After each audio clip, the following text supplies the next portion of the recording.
I evo nas ponovo u studiju Sveta ideja da vas obavestimo o tome šta o poreklu čoveka kažu neki naši istraživači. Nedavno je naime javnosti predstavljena jedna zanimljiva knjiga pod naslovom Poreklo i degradacija koju je potpisao moj gost, gospodin Miloš Bogdanović. Dobrodošli. Hvala. Šta se krije iza ovakvog intrigantskog naslova i koje su sve naučne discipline učestvovale u novoj hipotezi? Knjiga je veoma široka, uglavnom 3 grupe argumenta protiv teorije evolucije se iznose, od kojih su neki verovatno sasvim novi.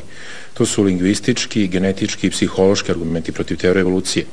Ono što je interesantno, recimo, među lingvističkim argumentima se navodi čak 8 nivoa degradacije jezika. Znači, kada se svi jezici prate kroz istoriju, mi nismo svedoci nikakvog procesa progresivne evolucije, već upravo degradacije. Degradacije, gubitak glasova, padeža, vremena, povoljnog bogatstva prvobitnog jezika, harmonije između zvučne slike i značenja, 8 atributa, obično u 8 poglavlja knjige. Tu onda ima još dosta tema koje se bave poreklom jezika, što je velika enigma, jer naučnici ne mogu da objasne ni kako su nastale jezičke grupe, zašto je toliko razlika između sebe. Što u stvari sve potvrđuje onu biblijsku priču o čudu koje se desilo u nastanku jezika. Jako su zanimljivi genetički argumenti protiv evolucije. Posebno najnovije saznanja koja nam omogućavaju da pročitamo bukvalno poreklo populacija, da uporedimo njihovu genetsku bliskost.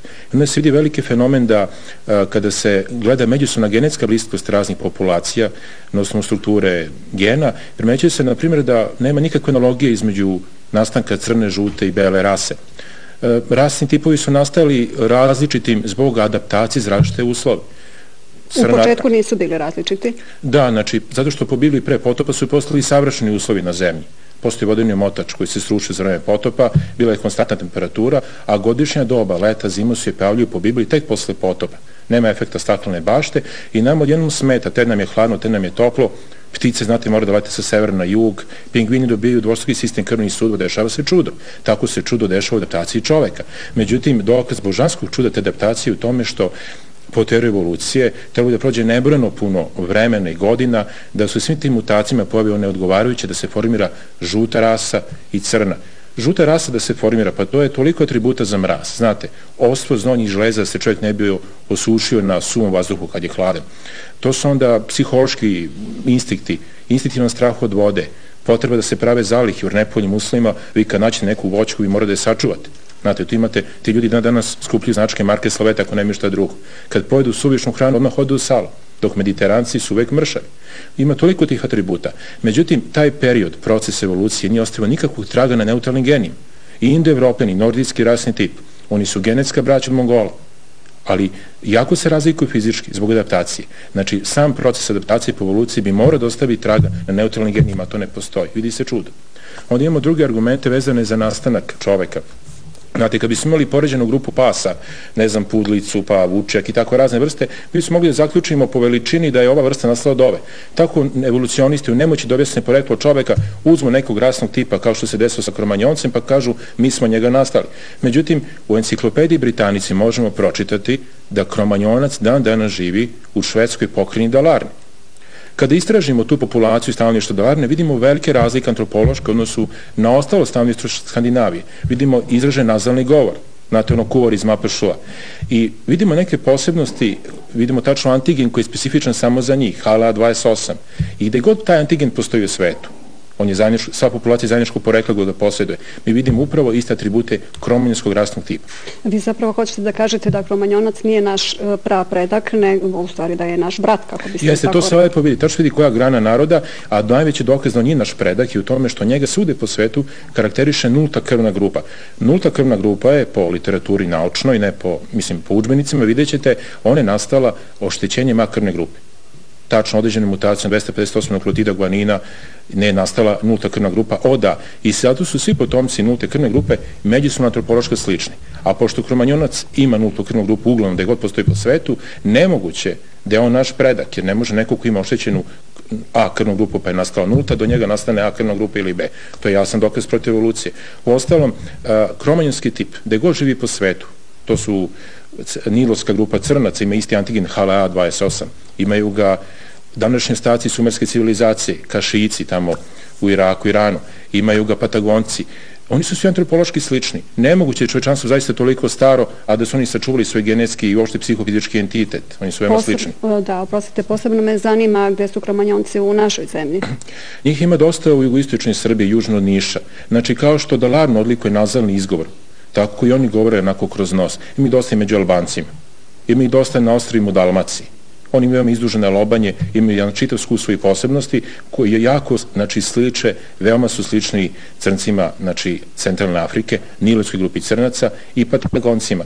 I sve ih odlikuje nazalni izvor da go žive. I melodična akcentuacija. U ovim istraživanjima pomagali su vam naši čuveni lingvisti, fonetičari, da bi se uopšte dokazala ova lingvistička teza. Da, u Institutu za eksperimentalnu fonetiku mi smo dosta radili oko toga, snimali smo sve to, svi upoređivali i uređajima obrađivali programima TVS. Vi možete na osnovu genetike da utvrdite bukvalno kog porekla, koliko procenata imamo kog stanovništva. Recimo, tu smo saznali, recimo ono što genetika pokazuje, ona bukvalno potvrđuje onu biblijsku priču da smo nastali od 3 Noeva sina i njegovih potomaka, jer se primećuje tačno 3 grupe alela gena po međusobnoj strukturalnoj bliskosti. Vi tačno možete znati koliko procenta naših stanovništva je kog Novog potomka. Čak se može vidjeti, na primjer, da imamo negde oko 14% svega slovenske prave populacije. U našoj zemlji? Da, onda najviše na jugu Srbije i u muslimanskim gradovima. Vidite, svi Sloveni, svi indoevropljani, Sloveni, Germani, Kelti su plavi, izdužene lobanje i oni kad govore nemaju melodiju. Djevuška, hoću tink, svaka reč amplituda, a tamo gde su mediteranci, dinarci, to su Hamovi potomci, oni imaju melodiju. Mi govorimo slanina, slanna, tako govorimo u muslimanskim gradovima, južni Srbiji, trčal, gledal. To se sve nasleđuju, te sklonosti. Zašto lale otežu, to smo isto objasnili. Svaka populacija ima svoje psihofizičke atribute vezane za govor, svoju melodiju rečenice. I to može lepo da se prati. Da li vi hoćete da mi kažete da bi specifičnom analizom moglo savršeno se utvrdi od kojeg Noevog sina potiče bilo koji čovjek? Da, i to negde za oko 100 maraka danas ta analiza košta, i to za oba roditelja, analiza prvog para gena. U Londonu šalje se odavde i može da se utvrdi. Na osnovu toga mi već znamo koliko procenta imamo koga od koga. Čak možemo da objasnimo ono čuveno, poznato biblijsko prokletstvo Hamovih potomaka. Znači, Noe imao 3 sina, Sima, Hama i Jafeta, a Hamovo potomstvo je prokleto zbog izraženog nepoštovanja. Vidite, to bi odgovaralo našem stanovništvu dinarskog i mediteranskog tipa, koje je dominantno. Mi imamo prema tim antigenima oko 29% dinarskog stanovništva.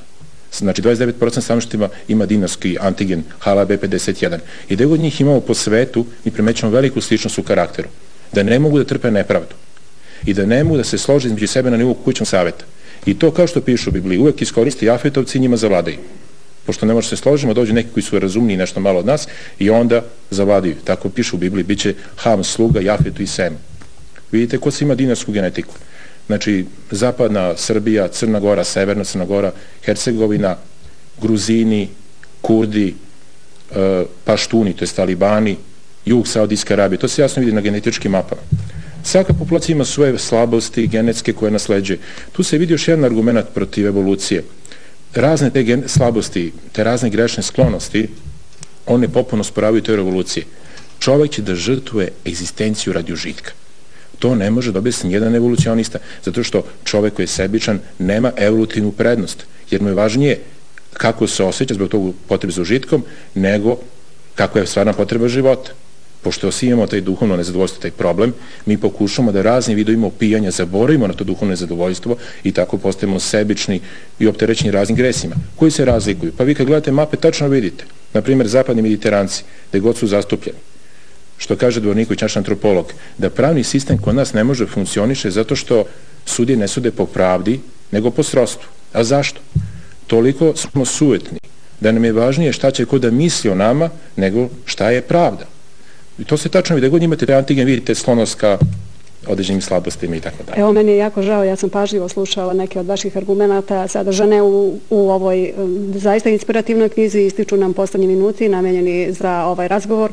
Svima onima koje smo zaintrigirali za ovu temu preporučujemo istinski da se pozabave ovom publikacijom, a vama, gospodine Miloše, zahvaljujem na gostovanju u Svetu ideja. Poštovani gledalci, dakle, bio je ovo Svet ideja, još jedno izdanje emisije koja objavljuje zanimljive spoznaje, nova naučna saznanja, istraživanja. Nastavit ćemo i u buduće da tragamo za upitanim i radoznalnim ljudima. Zahvaljujem na pažnji i doviđenja do narednog susreta.